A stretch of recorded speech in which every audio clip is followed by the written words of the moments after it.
Hey guys, I'm JC and today we're playing Teysa Karlov, the poster child for Aristocrats. This deck aims to maximise the value from creatures dying and then uses that value to either beat its opponents down or drain them out.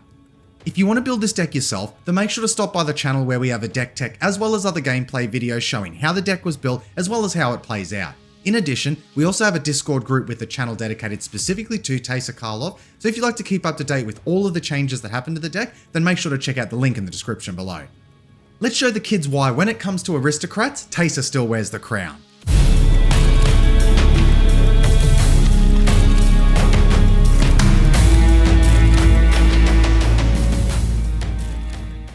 Alright guys, let's see who we're playing today.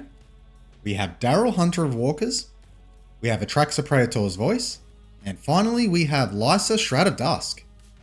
Alright, so if we take a look at this opening hand, man, it was looking pretty close to keeping. It's just unfortunately we didn't have access to that white mana because we had card draw, we had ramp, and we had a win condition in our hand, so we pretty much had everything that we needed. Unfortunately, we do have to mulligan this. Alright, so this second hand isn't a whole lot better. We basically have access to a lot of mana, but not too much else. Some card draw, but we need creatures to be able to sacrifice, and Visceracy is really the only creature in our hand. So I think we're going to have to mulligan this one again. Alright, this hand does look a lot more better. We do have Brought Back. Unfortunately, we can't use it unless we draw into a white source, but we do have Ramp in Charcoal Diamond. We also have some Reanimation, and look, I don't really want to go down to 5. We certainly could have a better hand, but I think we have to keep this. Now, we do have to put a card on the bottom of our deck, and I think I'm actually going to put a Swamp down there. We're really hoping to draw into a fetch land here, or at least a white source, but we'll see what we get. And we actually draw a Pitiless Plunderer. So we'll just start our turn by playing our Polluted Delta, and then we'll ship the turn over. And all we have to hope is that we possibly draw into a white source or another fetch land, and that'll make our Brought Back really good. We can turn it into ramp. Otherwise, it's likely we play our Charcoal Diamond the next turn. Daryl starts by playing a land, and then they cast a Basilisk Collar. Equipped creature has Death Touch and Lifelink. But then they pass the turn. Atraxa plays a Shock Land for turn, but they have it come into play tapped. And then they pass the turn. Liesa plays a tap land for turn, but when it ETBs, it does allow them to scry 1. Then they pass the turn to us. Alright, let's see if we get lucky here. No, we just draw an Altar of Dementia. Okay, well let's crack our fetch land. We'll put our Godless Shrine into play. We'll lose 2 life so it comes into play untapped. Then we'll play our Swamp. And now we'll cast our Charcoal Diamond. And that is going to be it for us. Daryl plays a land. Now they cast a Sakura Tribe Elder. Sack it, search your library for a basic land card, put that card onto the battlefield, tap, then shuffle. They sack it straight away. They just put a basic forest into play tapped. And then they pass the turn. Atraxa plays a land. And now they cast a Farseek. Search your library for a plains, island, swamp, or mountain card, put it onto the battlefield, tap, then shuffle. And that is it for their turn. Liesa plays a land. Next they cast a Soul Ring. And then they cast a Righteous Valkyrie. Flying, whenever another angel or cleric ETBs under your control, you gain life equal to that creature's toughness. As long as you have at least 7 life more than your starting life total, creatures you control get +2/+2. And then they end the turn. And we draw a Blood Artist. Okay, well there's a win condition in our hand. So let's start by playing our Agadeem's Awakening. We'll have to lose 3 life so it comes into play untapped.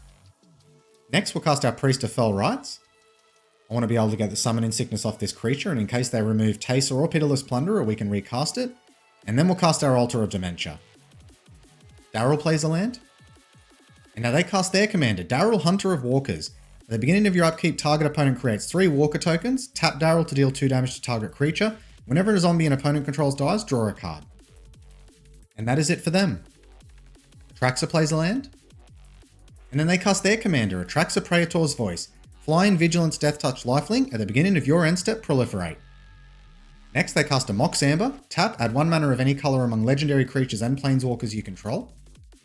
Then they also cast the Ozolith. Whenever a creature you control leaves the battlefield, if it had counters on it, put those counters on the Ozolith. And at the beginning of combat on your turn, if the Ozolith has counters on it, you may remove all counters from the Ozolith onto target creature. And that is it for their turn. Liesa plays a land. And then they cast their commander, Liesa, Shroud of Dusk. Rather than pay 2 for each previous time you've cast this spell from the command zone this game, pay 2 life that many times. It has Flying and Lifelink, and whenever a player casts a spell, they lose 2 life. And when that ATBs, that also triggers their Righteous Valkyrie.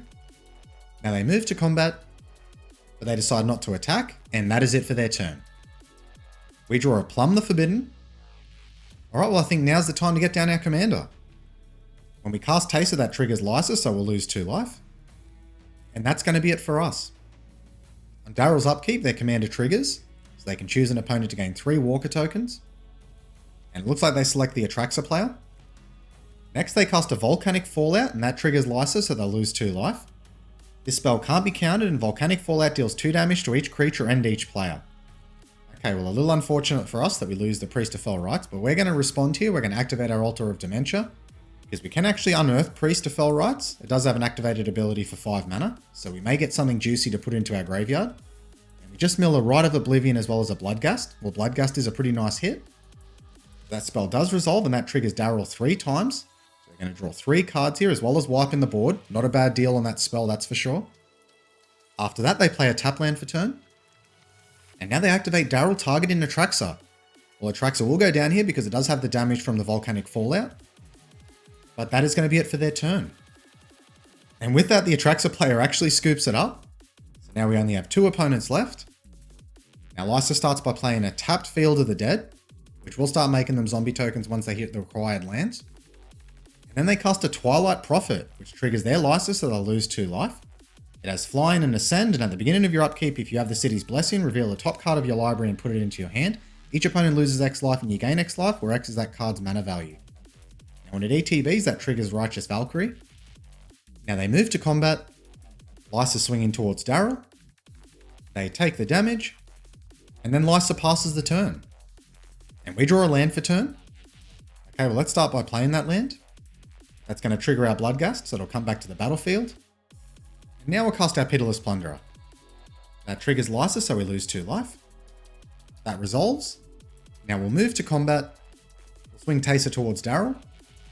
And now I think we can just pass the turn from here. On Daryl's upkeep, their commander triggers. And they actually decide to give us the 3 Walker tokens. Next, they play a land. Now they cast an Into the Fire. That triggers Liesa, so they lose 2 life. And it looks like they're opting for the mode Into the Fire deals 2 damage to each creature, planeswalker, and battle. Okay, well, we're just going to let this go through. That puts some triggers on the stack from Daryl and a lot of triggers on the stack from Pitiless Plunderer. So we're going to make a bunch of treasure tokens here. The Daryl player might not realize how much they've actually helped us. So Daryl's going to draw 3 cards. Next, they move to equip their Basilisk Collar to Daryl. Now they activate Daryl, targeting Liesa. Liesa goes down. And that is going to be it for their turn. Liesa starts by playing a land. Next, they recast their commander.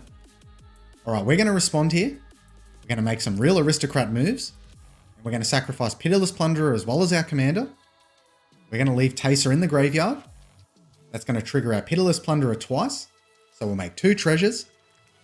Now because we sack 2 creatures, we're going to copy Plumb the Forbidden twice. So we're going to draw 3 cards and lose 3 life. We draw an Arcane Signet, a Blight Mound. Well, that's going to go very good with our Blood Artist as well as a Phyrexian Reclamation. And now we're going to cast our Brought Back, bringing back Teysa as well as Pitiless Plunderer. Now Liesa resolves. That also triggers Righteous Valkyrie, so they'll gain some life. Now they move to combat. They swing their Twilight Prophet towards Daryl and the Valkyrie towards us. Both of us are going to have to take the damage here. And that is going to be it for their turn. And we draw a Cruel Celebrant, so another win condition. Alright, well I think this is potentially going to be a big turn for us. So let's start by casting our Blight Mound. That triggers Liesa, so we're going to lose 2 life. Next we're going to cast Cruel Celebrant. That triggers Liesa, so we lose 2 life. But hopefully Cruel Celebrant is going to mitigate some of this life loss now. Then we're going to cast our Blood Artist. That triggers Liesa once again. Now we're going to cast our Phyrexian Reclamation. That triggers Liesa. Now we'll use our Phyrexian Reclamation. We're going to return our Bloodgast to our hand. So we'll sack 2 treasures. We'll also have to pay 2 life. Now that gives us just enough mana to be able to actually cast our Bloodgast. That'll trigger Liesa. And now we're able to basically get into a loop where we should be able to kill our opponents here. Because we're going to start by using our Altar of Dementia. We'll target ourselves. We'll sack the Bloodgast. That's going to trigger our Blight Mound twice, our Pitiless Plunderer twice, and then our Blood Artist and Cruel Celebrant twice as well. And now thanks to the Pest tokens that our Blight Mound generates, we're going to be able to make 2 treasure tokens each time they die, which is going to be able to pay for our Phyrexian Reclamation to bring back the Bloodgast to our hand, and basically keep going through this loop. So we'll see what our opponents have to say about it. Well, it looks like the Daryl player is happy to scoop it up. And the Liesa player scoops it up as well. Alright guys, that is the game done. Let's go to the review and discuss what happened. This was a great game for demonstrating just how dangerous Teysa and her aristocrat strategy can be, especially when a few key pieces hit the board. Pitiless Plunderer showed us just how powerful it can be with only a few creatures on the battlefield, while Plumb the Forbidden combined with Brought Back gave us a high value play that many other decks wouldn't expect, especially in our colours. Because Teysa wins the game through both token beats and combo, you have to be so careful when cards like Pitiless Plunderer or a Drain Effect hit the battlefield. Although the combo does require about 3 to 4 cards to pull off, just due to the sheer amount of redundancy in the deck for these effects, it isn't too hard to pull off this combo consistently. In other words, you can never really take your eyes off Teysa. Well, that's it for today's video. If you haven't done so already, make sure to join us on our Discord where we discuss all things casual Commander. Until next time, guys.